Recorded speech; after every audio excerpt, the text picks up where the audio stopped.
넷마블이 3분기 호실적 발표에도 주가가 오늘장 하락세다. 신작 발표 연기가 그 원인으로 지목되는 가운데 넷마블 전망과 투자 전략을 긴급 점검해본다.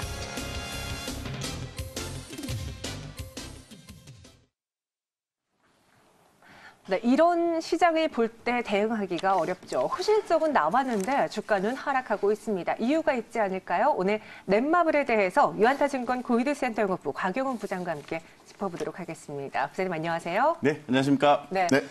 처음에 말했다시피 실적은 좋았어요. 그럼 어떻게 잘 나왔는지부터 점검을 하죠. 네네. 일단 3분기 실적이 굉장히 잘 나왔습니다. 굉장히 잘 나왔습니다. 잘 나왔는데, 매출액, 영업이 각각 전년 동기 대비해서 18%, 26% 이렇게 호실적이 이제 기록이 된 거죠. 그래서 매출액의 가장 비중이 큰 리니지2, 요 부분에서 레볼루션 업데이트 효과로 인해서 매출이 증가됐다 이렇게 얘기를 하고 있고, 일본에서 선전 중인 7개의 대죄 매출을 3분기에 옮기 반영했다 이런 부분이 있고요. 중요한 거 있습니다. 마케팅 비용의 축소 등 3분기 실적 호조를 견인했다 이런 내용이거든요. 그래서 어쨌건 3분기 실적은 대단히 좋았다 이렇게 말씀을 드리겠습니다. 네, 리니지2의 매출 비중이 가장 컸는데요. 지금 넷마블의 연기 분기 실적 보고 계시고요.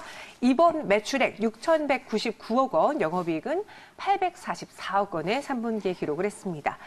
그런데도 불구하고 주가가 하락하는 그 이유를 살펴보자니까 지금 발표를 예정했던 신작 출시가 지연됐다라는 악재가 있더라고요. 네네네. 그 부분은 봐야겠죠. 당연히 봐야죠. 네. 예, 일단 넷마블이 급락이 나는데, 단기적으로 보시는 분 입장에서 보았을 때는 조금 걱정스러워요, 그죠? 근데 중장기로 보셨을 때는 지금의 변동성은 큰 의미를 부여하기는 어렵다라고 말씀을 드리겠습니다. 먼저 그 이유가 이 기업을 볼 때.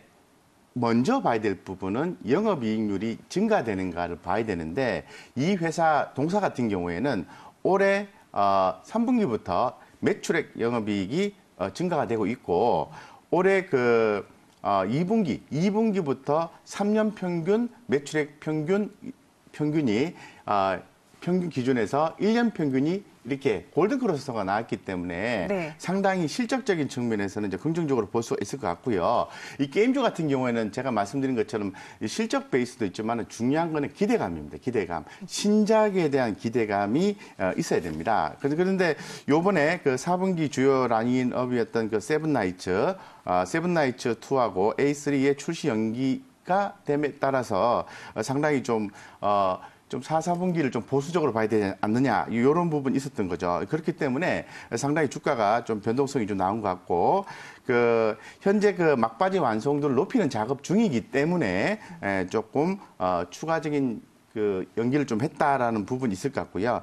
세븐나이츠 2 같은 경우에는 게임성 차별화 요소가 부족하다는 판단, 이런 부분 때문에 회사에서는 좀 더 보강하기 위해서 연기되었다. 신작 출시가 안 되는 게 아니고 연기되었다라는 거죠. 예, 그래서 변동성이 나오지만은 지켜볼 필요가 있다 이렇게 말씀을 드리겠습니다. 게임의 완성도를 높이기 위해서 지금 신작 라인업 출시가 좀 지연됐는데, 이게 단기적으로 봤을 때는 오늘장 주가에서 보시다시피 악재. 하지만 중장기로 봤을 때는 다시 회복될 수 있는 그런 주가 움직임이다라고 더해 주셨어요. 지금 넷마블의 주요 게임별 매출 비중이 나가고 있는데, 그럼 넷마블의 실적을 내는 게임들은 이것들이거든요. 현재 갖고 있는 라인업은 어떤지 문제는 없습니까? 예, 올해 같은 경우에는 사실 게임이라는 게 컨텐츠지 않습니까? 계속해서 컨텐츠를 만들어내고 그중에서 하나 대박나는 게임이 나오게 되면은 이 게임주의 주가는 업되는 거죠. 맞습니다. 예, 그런 취지로 봐야 되는데, 일단 넷마블 같은 경우에 다양한 신작 라인업을 준비 중에 있습니다. 지난 10월 22일 같은 경우에는 킹 오파 올스타를 글로벌 출시한 바 있고요. 10월 24일 날 불소 레볼루션을 일본 시장에 내놓은 바가 있습니다. 이런 부분이 있고, 주요 신작 출시 연기가 좀 됐지만은 현재 A3라든가 매직 마나스 스트라이크, 세븐나이츠, 레볼루션, 제2의 나라 이런 것들을 공개할 예정이거든요. 그래서 신작 라인업은 잘 되어 있다라고 좀 말씀을 좀 드리고, 다만 또 다시 말씀드리겠습니다만은 좀 대작이 좀 없는 게 좀 아쉽다 이렇게 말씀드리겠습니다. 지금 네. 리니지2 레볼루션이 꽉 잡고 있긴 한데 네. 이를 이을 만한 대작이 없다라는 게 항상 게임주들에 있어서는 악재고 그리고 그로 인해 실망 매물이 나오는 것이거든요. 넷마블의 올해 주가 성적표도 한번 점검을 해볼게요. 최근에 주가 흐름 어땠는지 한 해 동안을 평가해 보자면요. 네네 뭐 제가 이제 기 말씀을 드린 것처럼 게임에 대한 아주 다수의 다양한 콘텐츠 굉장히 나이름이 잘 돼 있는데 대작이 좀 없다는 게 상당히 좀 아쉬움이 있고 주가는 제가 말씀드린 것처럼 매출액과 영업이익은 지난 6월달, 7월달 즈음부터 해가지고 증가가 되기 시작했다고 이제 말씀을 드렸는데 주가는 좀 가격 조정 진행 중이다라고 좀 말씀을 좀 드리겠습니다. 그래서 현재까지 이 밸류에이션 부담으로 인해서 현재 주가는 조금 더 이렇게 가격의 조정이 진행될 가능성이 높다 이렇게 좀 말씀을 좀 드리겠습니다. 따라서 주가의 상황은 중장기적으로 봤을 때는 우상향 패턴이 아니다 이렇게 말씀을 좀 드리겠습니다. 네, 최근에 또 14만 원 가까이까지 회복했던 4월 달에 기록했던 주가 현재는 88,600원에서 움직이고 있습니다. 지난 5월, 한 7월 중부터 힘든 횡보 장세를 겪고 있는 넷마블인데 넷마블을 최근에 다시 주목하게 만든 또 다른 이슈가 있어요. 바로 웅진코의 인수 관련 내용이거든요. 지금 지분인수 우선협상 대상자로 선정돼서 실사를 진행 중에 있는데 이 과정은 어떤가요?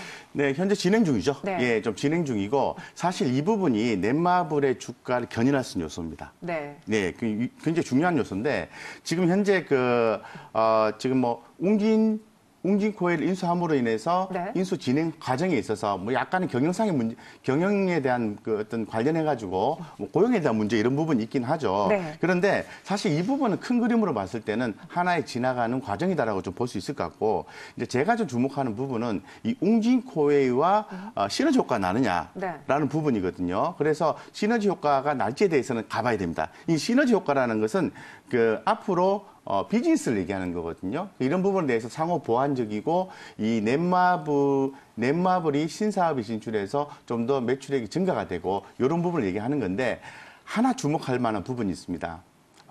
밸류에이션 부담을 해소할 수 있다는 겁니다. 그래서 과거 현재까지 넷마블 같은 경우에는 좀 고평가 논란이 상당히 있었습니다. 그런데 요번에 이제 웅진코웨이를 인수함으로 인해서 현금에 대한 부담도 별로 없다고 합니다. 왜냐하면 넷마블이 돈이 많은 회사이기 때문에 결론적으로 현금에 대한 부담이 없는 상태에서 향후에 인수하게 되면 웅진코웨이가 상당히 배당을 또 많이 해주는 성향을 가지고 있습니다. 그로 인해서 이 넷마블의 어떤 밸류에이션 부담에 대한 부분이 감소가 될 수 있다는 거거든요. 감소. 그렇다면은 당연히 어느 정도 적정 수준까지 주가가 내려왔을 때는 어떻게 해야 된다? 관심을 당연히 가져야 된다. 이렇게 좀 말씀을 드릴 수 있을 것 같습니다. 이제 렌탈 사업에 대한 이해도가 부족하다라는 점은 이제 넷마블에게 있어서 리스크 요인으로 작용할 수 있는데 이를 어떻게 잘 극복하고 시너지 효과를 낼 수 있느냐가 넷마블의 주가 향방을 또 가리지 않겠느냐 이야기해 주셨고요. 그럼 마지막으로 투자 전략과 넷마블 그럼 지금 사야 되는 건지 말아야 되는 건지 투자 의견까지 여쭤볼게요. 네, 굉장히 중요한 부분이죠. 네. 지금 오늘 주가가 내리고 그동안에 오늘뿐만 아니라 그동안에 계속해서 한번 올랐다가 계속 내렸기 때문에 네. 웅진코웨이 인수다, 승자의 저주다, 여러 가지 또 어떤 대작의 어떤 부재, 요번에 또 이렇게 신작 나오려고 했는데 연기한다. 대단히 어려운 국면을 겪고 있는 것 같습니다. 주가 많이 빠지고 있습니다. 그죠? 그런데 과연 희망이 없을까요? 아닙니다. 희망이 있습니다. 어떻게 접근하면 희망이 있냐면 이벤트 드리븐 개념으로 해서 해당 종목을 접근하면 됩니다. 쉽게 말씀드려서 무슨 얘기냐면은 제가 이제 기존에 말씀을 드린 것처럼 웅진코웨이를 잘 인수가 마무리가 되면은 웅진코웨이의 배당 성량이 65%고 배당 수익률이 3.9%이기 때문에 넷마블이 상당히 어떤 부담감, 고평가에 대한 부담감이 줄어들 수 있다고 말씀드렸지 않습니까?